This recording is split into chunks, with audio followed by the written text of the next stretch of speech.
नमस्कार, भारत लाइव देख रहे हैं आप। लगातार पिछले 2 दिनों से इस बात की चर्चा चल रही है कि नीतीश कुमार दिल्ली गए हैं। नीतीश कुमार दिल्ली गए हैं तो उनकी मुलाकात होगी नरेंद्र मोदी से, जो लंबे समय के बाद, लगभग कहा जा रहा है कि 1.5 सालों के बाद दोनों की मुलाकात होगी और इस मुलाकात में बहुत सारी बातें भी होंगी। हालांकि ये एक ऑफिशियल इन्विटेशन था जिसे राष्ट्रपति महोदया ने दिया था, सभी राज्यों के जो मुख्यमंत्री हैं उन्हें दिया गया था, जिसमें नीतीश कुमार भी शामिल हुआ है। नीतीश कुमार ने जाना उचित समझा क्योंकि ये राष्ट्र की बात थी, लेकिन इन सब बातों के साथ साथ कुछ और भी बातें साथ साथ चल रही हैं।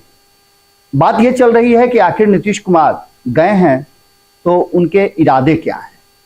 हालांकि ये तो नीतीश कुमार ही बता सकते हैं, लेकिन नीतीश कुमार इस बार गए हैं तो जो पिछले कई महीनों से वो अलग अलग लोगों के साथ जा रहे थे। जैसे आपने देखा होगा, कभी लालू प्रसाद के साथ इंडिया गठबंधन में शामिल होने के लिए जा रहे थे, तो कभी तेजस्वी यादव और ललन सिंह को लेकर के अलग अलग राजनीतिक दल जो गैर भाजपाई दल हैं उनको जुटाने जा रहे थे।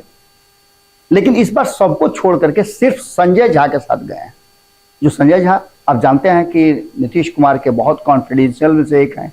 उनके जो इर्द गिर्द लोग हैं, पंचरत्न हैं, उनमें से एक उनका भी नाम आता है।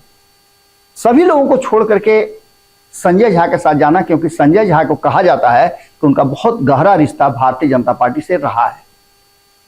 अब इन सारी बातों को लेकर के कयास तो लगेंगे ही, लेकिन आपको हम बता रहे हैं कि नीतीश कुमार वहां नरेंद्र मोदी के सामने इस बार झुक करके नहीं बल्कि सीना चौड़ा करके गए हैं और अपनी हैसियत बताने के लिए गए हैं। लेकिन इसके साथ साथ वो नरेंद्र मोदी के लिए, अमित शाह के लिए गिफ्ट भी साथ में लेकर के गए हैं। आपको बता दें कि 7 अलग अलग खाने में रख करके नरेंद्र मोदी, अमित शाह और जेपी नड्डा के लिए उन्होंने गिफ्ट पहुंचाना उचित समझा, क्योंकि ये वक्त था जब देश और दुनिया में नरेंद्र मोदी का नाम हो रहा था, भारत का नाम हो रहा था और ये कहा जा रहा था कि भारत बहुत जल्द विश्व की तीसरी शक्ति बन जाएगी। इतना ही नहीं, इसके अलावा भी बहुत सारी बातें कही जा रही थी। खूब गुणगान हो रहा था नरेंद्र मोदी का, उनके सत्ता का, उनकी बातों का। लेकिन इन सब में जब नरेंद्र मोदी और अमित शाह के साथ साथ जेपी नड्डा की नजर नीतीश कुमार पर पड़ेगी तो अब क्या होगा आप जानते हैं। कल पूरे दिन इसी बात पर सबकी नजर लगी हुई थी और जब नीतीश कुमार सामने नजर आए तो उनके पीछे बिहार की धरोहर, जिसे ध्वस्त कर दिया गया था, नालंदा विश्वविद्यालय नजर आया। इसके पीछे का कारण आप समझ सकते हैं कि ये एक संदेश नीतीश कुमार देना चाहते थे। हालांकि ये तो पहले से वहां तस्वीरें बनी हुई थी, नालंदा की विशेषता दिखाने की बात की गई थी कि नालंदा आखिर था क्या, ज्ञान की स्थली भारत था, बिहार था। लेकिन विध्वंस किया हुआ वो नालंदा विश्वविद्यालय की आकृति इस बात की तरफ इशारा कर रही थी, जो नीतीश कुमार पिछले कई महीनों से बात कर रहे हैं कि नरेंद्र मोदी इस देश को विध्वंस कर देंगे।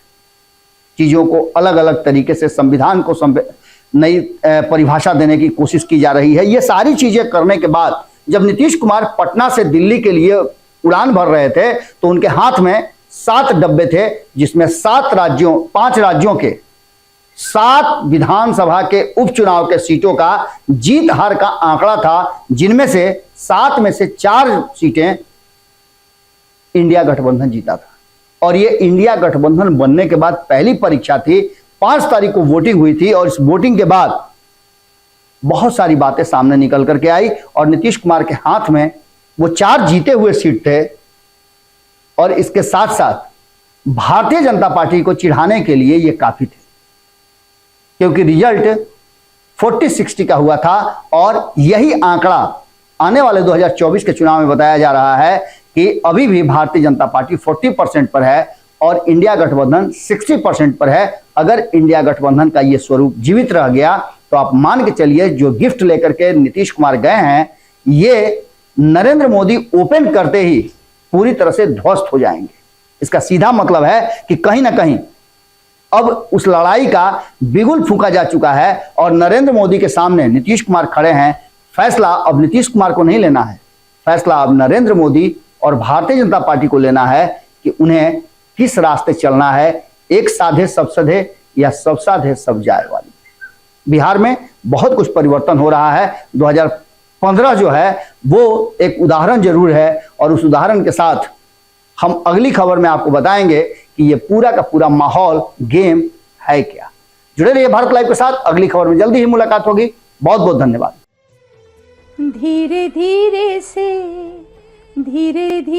से मेरी जिंदगी में आना, धीरे धीरे से दिल को चुराना। नमस्कार, मैं अनुराधा पौडवाल 26 नवंबर को पैनोरमा स्टार सीजन 6 के कार्यक्रम में पूर्णिया बिहार आ रही हूँ।